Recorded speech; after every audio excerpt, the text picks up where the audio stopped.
Hello everyone, আসসালামু আলাইকুম। আপনারা কেমন আছেন? নিশ্চয়ই ভালো আছেন। তো আজকে আমি হাজির হয়ে গেলাম নতুন একটি রেসিপি নিয়ে। রেসিপিটি হলো green chili sauce. Green chili sauce বানাতে কী কী লাগবে সব এখানে নেওয়া আছে। এই তো ধনিয়া পাতা, কাঁচামরিচ, রসুন, লবণ, চিনি সব কিছু এই প্লেটে আগে থেকেই রেখে দিয়েছিলাম। এখন একটা প্যান বসিয়ে দিয়েছি। প্যানের ভিতরে কাঁচামরিচ দিয়ে দিলাম, রসুন কুচি দিয়ে দিয়েছি।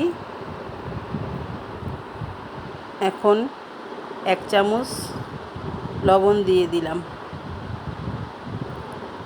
এখন একটু পানি দিয়ে এটাকে সিদ্ধ বসিয়ে দিব।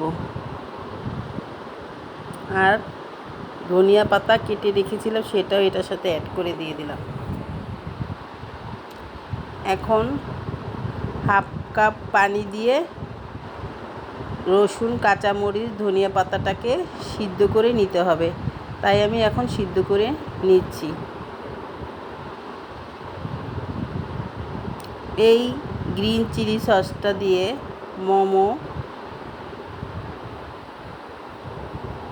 মোমো, চিতই পিঠা, দোসা, যে কোনো খাওয়ার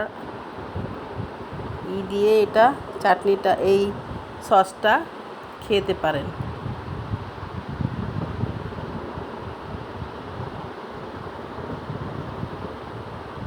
এই তো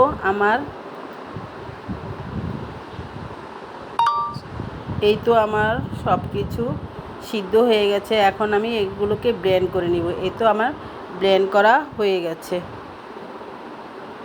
গ্রিন চিলি সস ব্লেন্ড করা হয়ে গেছে। এখন আমি এটাকে প্যানের ভিতরে একবারই দিয়ে দিচ্ছি। এটাকে এখন একটু রান্না করে নিতে হবে।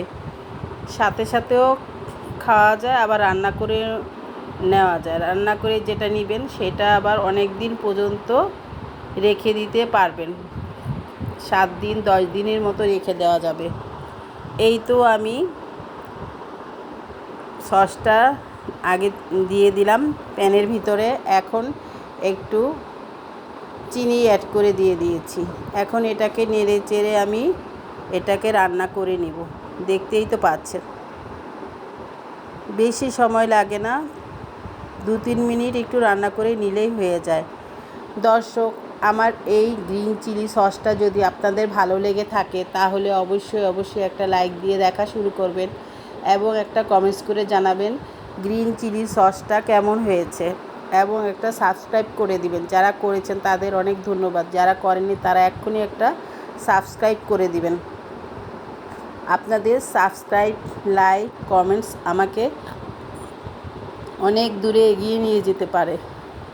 এখন একটু ভিনেগার দিয়ে দিলাম। সসের ভিতরে ভিনেগারটা দিতেই হবে, না হলে সসটা হবে না। এই সসটা 7 দিন বা 10 দিন রেখে খাওয়া যাবে ফ্রিজে করে।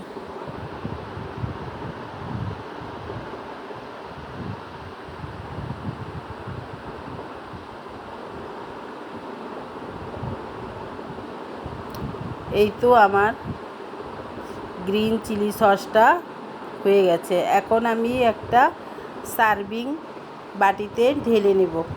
দেখতেই তো পাচ্ছেন, ঢেলে নিচ্ছি। দেখুন কি সুন্দর কালার চলে আসছে। এই তো আমি এখন একটু চিলি ফ্লেক্স দিয়ে দিলাম। আল্লাহ হাফেজ।